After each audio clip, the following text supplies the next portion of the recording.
Okay, today I'm going to line this bathrobe that is really itchy. It's wool, it's really nice, but you don't want to wear this against your skin. And so I'm going to use this silk charmeuse, and it's got a little bit of lycra in it too, just for some stretch and comfort. So first thing I'm gonna do is create a pattern for the lining, and so that entails tracing off the pieces. And so I'm gonna start with the sleeve. I'm going to have the lining wrap around the cuff here, just as a little kind of binding, just so no part of this robe touches a person while they're wearing it.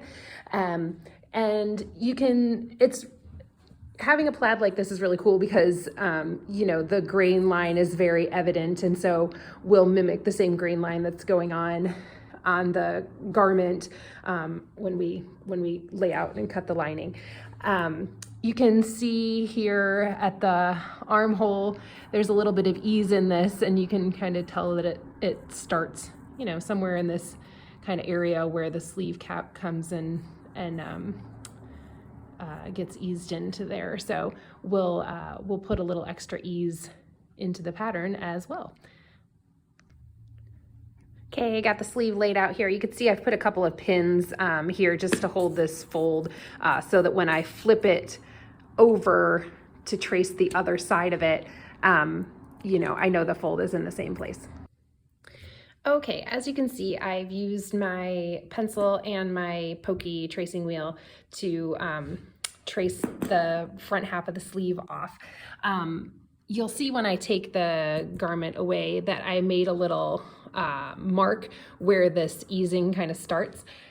What I also did was I drew a line with a ruler for the cuff, and then a perpendicular line along here, which will be the grain line. You can see the garment kind of comes away from this line a little bit, and that little this little bit, it's a little less than half an inch, will play into the ease. And then also you can see that I added just a little 1/4 of an inch in height for the sleeve cap too, and that will also add to the ease that we're going to put into the top of the sleeve here.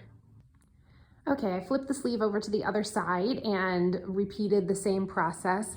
Again, I put a little hash mark here so I can tell where the ease kind of starts. And again, you can see how there's a little bit of space right here that will ease in when we sew the sleeve in, but otherwise pretty simple. Alrighty, here's my sleeve pattern. Something that I forgot to mention is that I also marked where the shoulder seam comes in on the front of the sleeve cap here. So this is all ready. So down here, these are all stitching lines, but I want to create a cut line that is made for the cuff. And so since I want the lining to wrap around like a binding, and I want it to go like kind of far, so maybe like 3/4 of an inch or something along those lines. So so I need 3/4 of an inch here. Just to make it easy, I'll add 3/4 of an inch of seam allowance, and then another 3/4 for a little slack, just so the lining doesn't crumple the sleeve. It'll act like a little jump pleat sort of thing, and it'll also account for the little turn of cloth where this is going to have to wrap around. This isn't super thick, but it's going to the silk is going to have to wrap around the inside of this cuff. So so 3/4 times 3 is 9/4, right? So that's 2 1/4. So I'll just get a fatter ruler and lay this down on the line, 2 1/4. Ooh, it's kind of hard to do this one-handed. You don't need to watch me draw the line, right? Okay, pause. Okay, cool. I've got my sleeve pattern, and now the next thing to do is to measure both of these underarm seams and make sure that they match up. Okay, yay, they match. I didn't have to change anything, but if I did have to change anything, I would have added or subtracted a little from this little armpit intersection, because I don't want to tilt the cuff with respect to the grain line. So any adjustments I would make would be up here.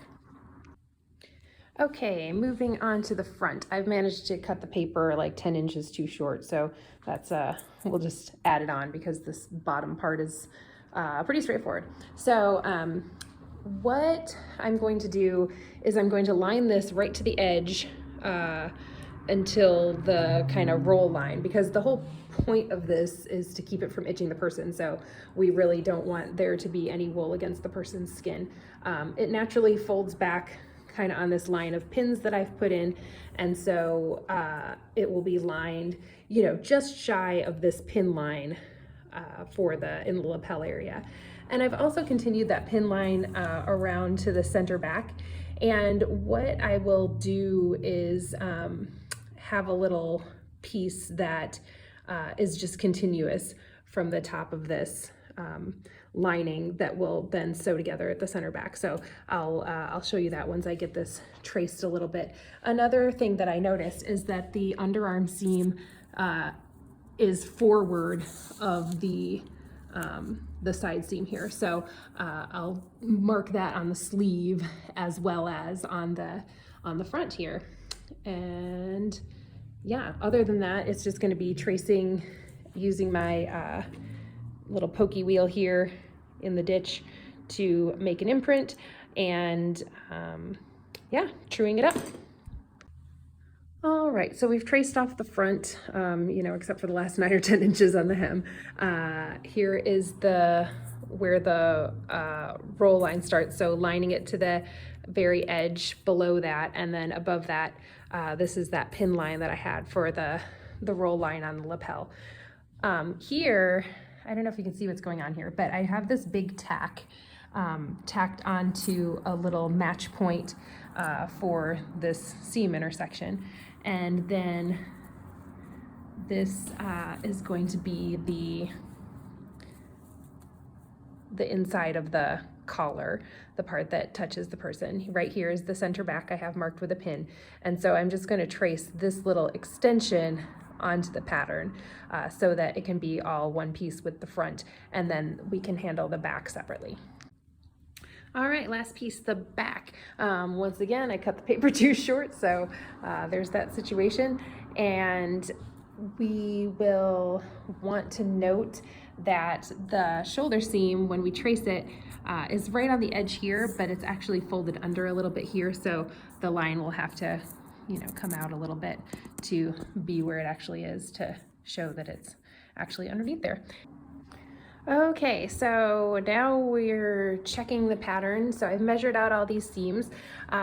This little neck extension measures 4 3/4, and then this neckline is 4 1/2. So that's plenty, can ease it in there.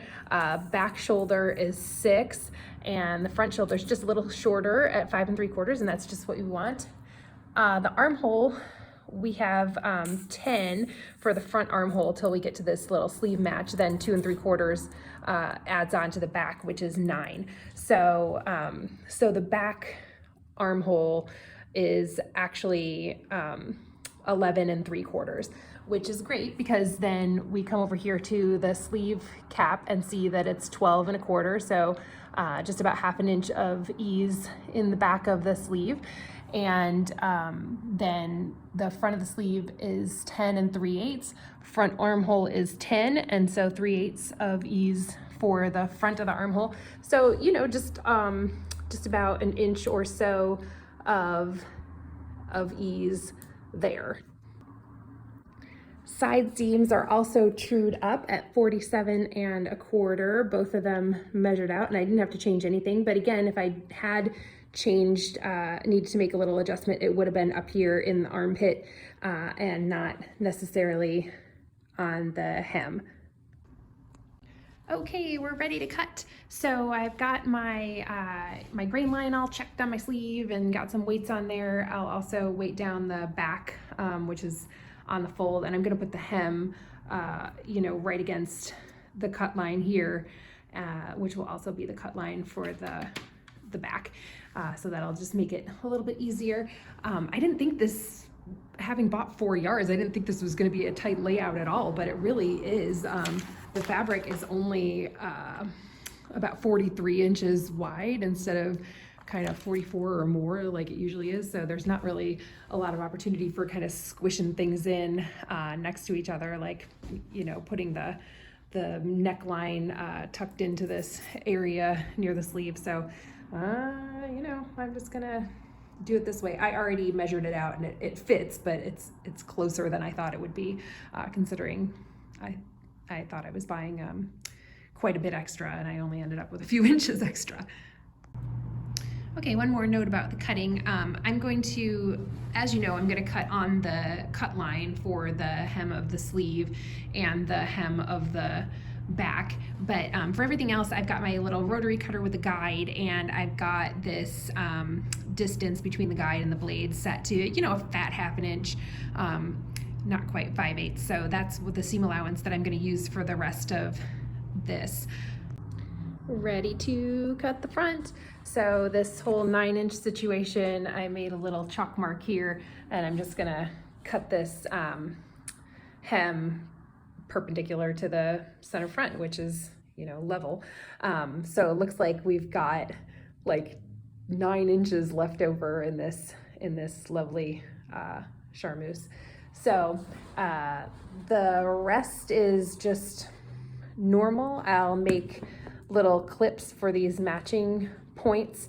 I'm not usually a huge clipper, but for a lining on an existing garment that we know is gonna work, I'll clip rather than go through the trouble of tracing the stitching lines and chalking everything or whatever. When we get done cutting this, we'll have to do a little housekeeping here by stabilizing this corner, because when we sew the pieces together, this will have to be clipped deep into this little corner to get the collar to turn around the neck like we need it to. And then what else? We'll also do a little stay stitching on the neckline of the front as well. Or this is the front, the neckline of the back. Duh. Okay, ready to cut the last piece? Okay, we are all ready to sew. So I have wound bobbins of both my navy and my rust. I've got a brand new needle in here. It's just an 80 universal because, you know, we're working with silk charmeuse and that needs a brand new needle no matter what. We are looking at the front of the lining right now, and you can see that I marked a little dot right here for that little pivot point at the collar. And so what we'll do is just sew to that dot, but what I'm going to do here is move my stitch length down, you know, quite a bit so that it's got really tiny stitches going to that point. And then once I'm here at the point, I'll put the needle down and then just pivot this work 90 degrees or, you know, whatever that angle is. And same thing until we get about 1/2 inch from it. And then I'll big my stitches back up to a kind of normal for a little more distance, but really we don't need to go any further than that. Okay, I'm going to start with the sleeve as far as sewing this together goes. Boy, it's hard to do this one-handed. So this is just the underarm of the sleeve, and I'll also sew the sleeve to the outer first. Wow, that sewed up pretty. Just that little bit of Lycra makes the charmeuse so much less, you know, kind of wobbly and slick. So now I'm at the pressing table. We're going to give this a nice press. So just like normal, you want to first press it flat just exactly as you sewed it without scrubbing the iron around. Just lift and place. A little bit of steam never hurt anybody. Well, it hurts some things, but not this. Then we'll put the seam roll inside. Okay, now we've got it over the seam roll, and we're gonna fillet these seam allowances open. And, you know, don't mash it, just kind of hover between and give it a little opening up all the way down. And last round of pressing is from the outside. So again, over the seam roll, we'll just give it some love from the outside. Maybe don't put the iron too hard onto the surface of the silk. And if you do get into a situation where you need to give it a little bit more aggressive of a press, then definitely grab your little silk organza pressing cloth and press over that, just to protect the surface of the silk. Just wanted to show the difference between the pressed and the unpressed seam. So here is the, here they are side by side, the pressed and the unpressed. The pressed is the top one, obviously. All right, time to sew it on the cuff. I have the lining pinned right sides together with the robe, and I've just got 2 pins in here, one to make sure that this seam matches, and then the other one just on the other side to make sure that this isn't stretching out of shape as I sew it. So we wanted this to be about 3/4 of an inch up from the end, and so that's how I'll sew it. Okay, I've got both the sleeve linings sewn, and so I'll give them a little press, and then I will stitch in the ditch right here so that it will catch the lining on the inside and make a little cuff on there so it doesn't, bubble out with the excess I left in there for the kind of jump pleat situation.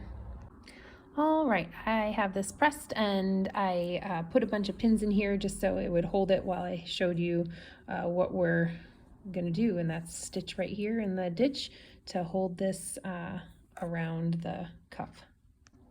And here it is done. So stitched on the front, just right in this little seam, and there's the back, holding the lining tightly around the cuff. Okay, so here's that crazy little shoulder situation. So we're looking at the lining of the right shoulder and neck. So here is the shoulder seam is already under the machine, and right here is the neck edge of the back. This is that little part that we reinforced of the front. So what we're gonna do is pin this little dot up to this corner, and then once we sew close to it, we're going to clip it super deep. All right, so this is pinned to the under side, just at that little point, and we're just sewing the shoulder seam right now, and you can see I'm right on top of that line of stabilizing stitching that I did, and so I'm going to stop sewing with my needle down right at that little intersection. Before I get all the way there, you can see that I clipped really deep, almost all the way to this reinforcing stitching just on the seam allowance of the front of the lining. All right, I am right on that little dot that I made, and I'm going to turn the corner of this and just get this excess out of the way, align the seam allowances for the neckline, and continue sewing down this way till I reach the center back. All right, so we are finished. You are now looking at the back shoulder seam and neckline of the lining. This top row of stitching right here is the stay stitching, and then this is the line that we just sewed that took that little turn, that little pivot at the dot and the clip. So that's what it looks like from the back, and here is what it looks like from the front. So you can see here's the center back seam of that collar facing, and then here is where that little pivot point is, and then here's the shoulder seam. Okay, we are ready to put the lining into the robe, and you can see that the pin line that shows kind of the roll line, I've transferred to both sides, and I have the pin where we're gonna go to the edge marked on both sides.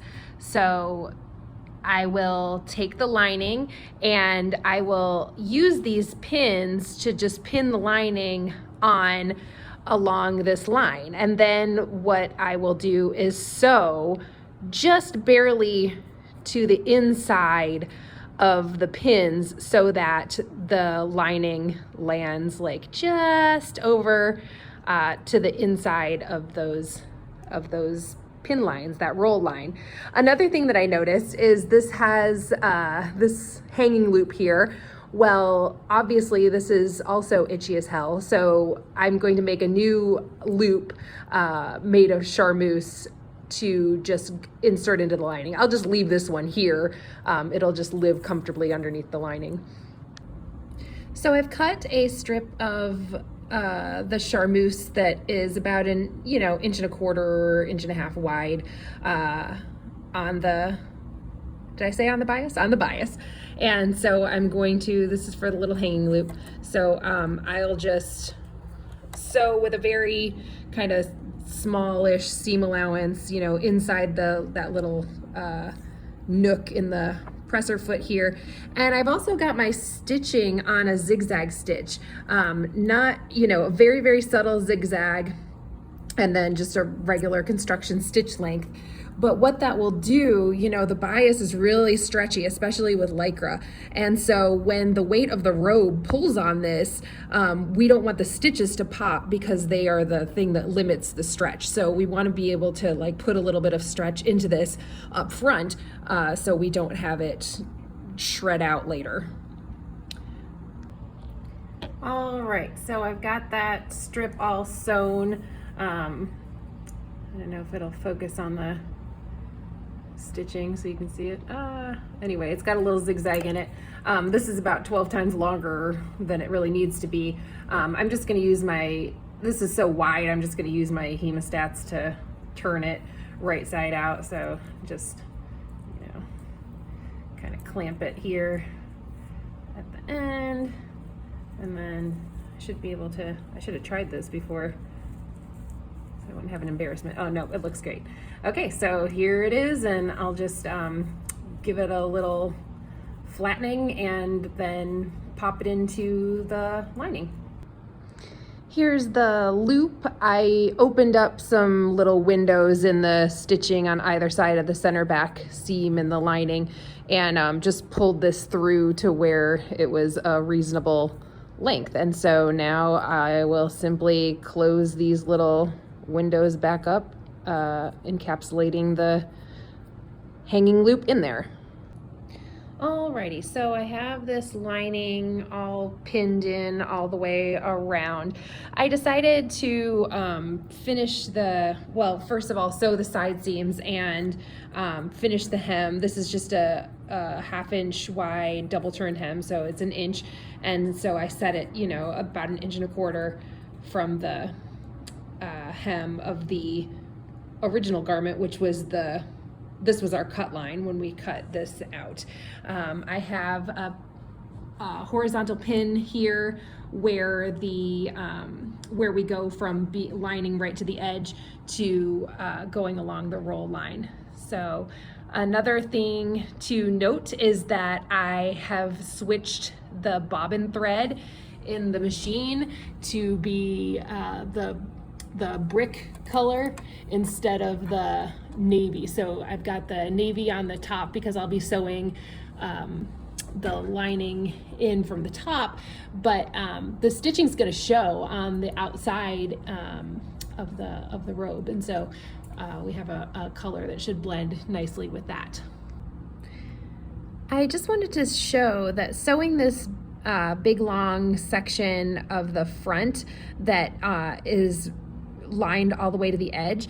What I'm doing here, I'm using this Bernina, it's the number 10 foot. It has this little guide on it that is bumped right up against the robe underneath, so it's not so finicky to kind of sew blind. I have my needle position moved over a few pumps just so this fin is right on the edge of the robe, and then the stitching is just inside of that, and the stitching stays a consistent distance from the edge, And you can see here it is.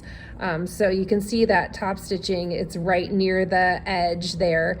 And, when we flip it like it's going to be in real life, it's very, very close to the edge. So it's difficult to tell for you, of course, because everything is hidden underneath. But now we are in the section of the lining that is being stitched right along the roll line of the lapel here. And so I switched back to, when I first started this, I tried to keep the number 10 foot on here, the one with the little guide, but it was kind of dragging the charmeuse along and like causing it to bubble and stuff. And so it turned out to be kind of slower to do it that way. So, I got 5 inches into this section and decided to change back to my regular foot. So I'll do that. And then once I get around to the other side, I'll switch back to the number 10 so that I can sew down the other front edge. But what I'm doing here is just aiming for the pins, my little pin line, to hit the inside edge of this foot so that my needle is just barely to the left of the pin line, because that will, if the pins are pretty much right on the roll line, then we want the lining to end right before the roll line, so right over here. All right, I've reached the center back of the lining, and so I'll just continue around here. But before we get too far, I just wanted to show, here's the stitching on the back of the roll line, so that brick colored stitching. And then you can see when I kind of try and fold this just naturally where it rolls, you can see that the charmeuse comes up to just within a 1/4 of an inch or so of where the bend is, and so that's gonna keep the wool from hitting the person. So yeah, should be pretty nice. Okay, the lining is all in, and I have to say I'm quite pleased with how this has turned out. It looks really good, and so I'll give it a press, and then the only things left to do are to finish the sleeve lining into the armhole and do a couple of tacks and things to keep the lining and the robe acting as one unit. What I'll do is I'm going to take the lining of the front and back lining, the armhole lining, and I'm gonna just baste the front and back lining onto the armhole, and then I'll finish the sleeve lining onto that afterward. As I was pressing this, I realized that the center back seam of the robe and the lining are misaligned right there. And it's barely an 1/8 of an inch. It's really not a big deal. It's the lining, but the center back of the robe is really the only place that a customer, someone who doesn't sew, this is the only thing that they'll ever see. This is the only way that they have to evaluate my work. And rather than have this little mismatch lead to them believing that there are other issues throughout the work, I'm just gonna take the time to fix this so that there's no question in anyone's mind that this is impeccable. Okay, the issue at the center back is resolved. Doesn't that look nice? And it took like 45 seconds. I mean, it was really, really quick to fix that. And it really makes all the difference, both in, my state of mind and the opinion of the person who's going to receive this. Now I've pinned this little ditch, this seam onto the robe, and I'm going to sew it through right here in the center back where the hanging loop is, so that the lining and the robe will act as one here at the back where it's going to bear the weight of being hung up. You're looking into the armhole here. You can see my basting, really long stitch that's attaching the seam allowance of the armhole to the lining of the body of the robe. Here is the sleeve right here. I've already kind of stuck my arm up from the cuff to the top opening here, just to make sure it's not twisted inside the arm, because you know, if you twist it, then you can't untwist it. Now I'm just going to go around the armhole, fold under a little seam allowance and pin it to the lining just over this basting. And then I'll come along and fell stitch the armholes in, and then I'll do a couple little tacks here and there to attach the lining to the robe, and then we're done. All right, sleeve is all pinned in. I have my sewing machine pushed back all out of the way, turned off.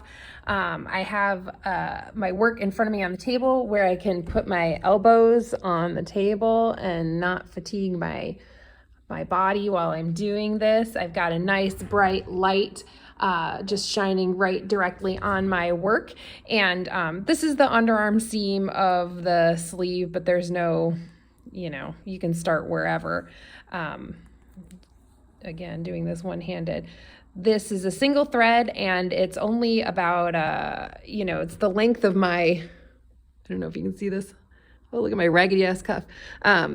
It's only the length of my forearm, not much longer than that. If you make your thread super long, it's super likely to tangle.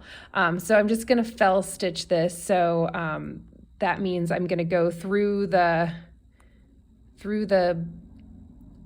coat, the front or the back, the body lining, come out of the fold in the sleeve lining. It's very difficult to hold my camera and do this. And then you're going to go back in to the coat lining right next to where you came out of the sleeve lining. Let me take this pin out of the way so that it's more evident what's happening. And then you're just going to continue all around it. Impossible to do without holding it on the other side. Okay. I'm just about done with the attaching the armhole lining to the sleeve lining. And a couple of things that I wanted to mention as I've been hand sewing. So if you're right-handed and you're doing a fell stitch, your thread's gonna tend to like twist and tangle after, you know, however many stitches, 10 or so. If you take your thumb and roll it forward across so that the needle is turning counterclockwise every dozen stitches or so, that will keep it from you know, getting a really bad twist in it that you have to continuously try and deal with. The other thing is, since our thread is only a couple of feet long, you know, you can't go super far with it. And so something that I do to save me time rethreading needles is I'll just thread, you know, 2 or 3 needles at the outset so that I can just tie this one off and then grab the next one and keep going without having to turn back to my machine or the spool or wherever I'm getting my thread from to get more. So if you thread a few hand needles ahead of time, it can save you some time while you're sewing. Here we are with the armholes completed, and just our last little housekeeping bits before we can give this to the customer. So right here I have pinned on the outside of the robe, this is the belt loop. And so what I've done here is I've pinned the lining to that belt loop area with just the littlest bit of slack you can see above the pin. So between the armhole and the pin, there's just a little bit of slack. And so I'm just gonna tack it right in this area on both side seams. And then at the bottom of each side seam, I'm going to make a little thread tack. So, or swing tack. So I want the lining to, always obscure the raw edge of the hem of the robe here, but I want to hold it down so it doesn't flip up or wander far away. So but I don't want to like stitch it hard down to here because I don't want it to be pinchy and strange. So what I will do is make a little crochet thread chain. I was able to rig something up hopefully to show you the thread chain here. So I've got the lining here. I've got my needle threaded with a double thread this time, and this is a situation where you might want to use a little thread heaven or something like that to keep it slick. I haven't done that, but I'm probably going to regret it in a second. So just pull the thread through, do one stitch to kind of anchor things, and then the second stitch that I'm going to take is going to be the beginning of the thread chain. So I will pull this through, but not all the way. Instead, what I'm going to do is put my fingers in like a pinchy position through the loop and grab the thread. It's hard to do this through the camera. Oh, I don't have to look through the camera, duh. Okay, so you pull that loop through and you just keep on doing that until you have formed a chain that's, maybe 3/4 of an inch or an inch long. You want to kind of pull the loops the same amount of tightness. You don't want them super tight because that'll make the chain really stiff and really slow to make, but you also don't want them really big and loopy because kind of the tighter they are, the neater this looks, and we're looking for kind of a professional finish. Once you are satisfied with the length of that's a little less than an inch long right now, and so that's satisfactory. Then just pull the needle through the loop in order to end it, and then you can take this other end and stitch it down to the seam allowance of the hem allowance of the robe. So I'm just gonna make a couple of stitches. These aren't going all the way through to the outside of the robe. They're just kind of living inside of this this little felled seam that's going on here. And then you can tie this off, kind of bury the thread end in there, cut, and then there we go. That'll keep that from wandering, very high or very low, and yeah, make it so that the lining and the robe are together as one. The last thing I'm going to do before I call up the owner of this robe to come and get it is to put a little tack on this side seam. This pin is going through to where the belt loop is on the outside, and as you know, the armpit is all sewn together. And so what I'm going to do is just, you can see the lining has just a little bit of slack above the pin, and so I'm going to tack it here just so it's not this whole long thing all the way to the hem. that's acting separately from the robe. So this will just kind of tame the lining and keep it controlled on the inside. The other place that I've already put a couple of little tacks in is right at this little corner. I've stitched through, not all the way, but I've stitched it to the outer, just so when it's being worn, this will for sure go to the inside and not kind of try and poof out. Just a little post-mortem on this project. I am really pleased with how everything turned out, and I think this is going to be a really lovely solution to the itching for the owner of the robe. I will say that this project was bid as if it was relining an overcoat, but simplified even a little more from there. Since it was only the 3 pieces, there were no pockets or buttons, or we didn't have to redo any hems or anything. It was supposed to be very straightforward, and I imagined that it would take about 2.5 hours altogether. And it turns out that I tracked the time on this, and it took about 6 hours altogether. Some of that was the decision to hand finish the armholes. I could have assembled the lining just like a blouse and then gone to the inside and attached the seam allowances of the sleeve lining and the robe lining together, either by hand or machine, and that probably would have saved about 30 minutes altogether. But the major component that I think led into it taking so much longer was the pattern work that had to be done. There was no existing lining in this robe, and unlike an overcoat where we would simply cut out the existing lining and use it as a pattern,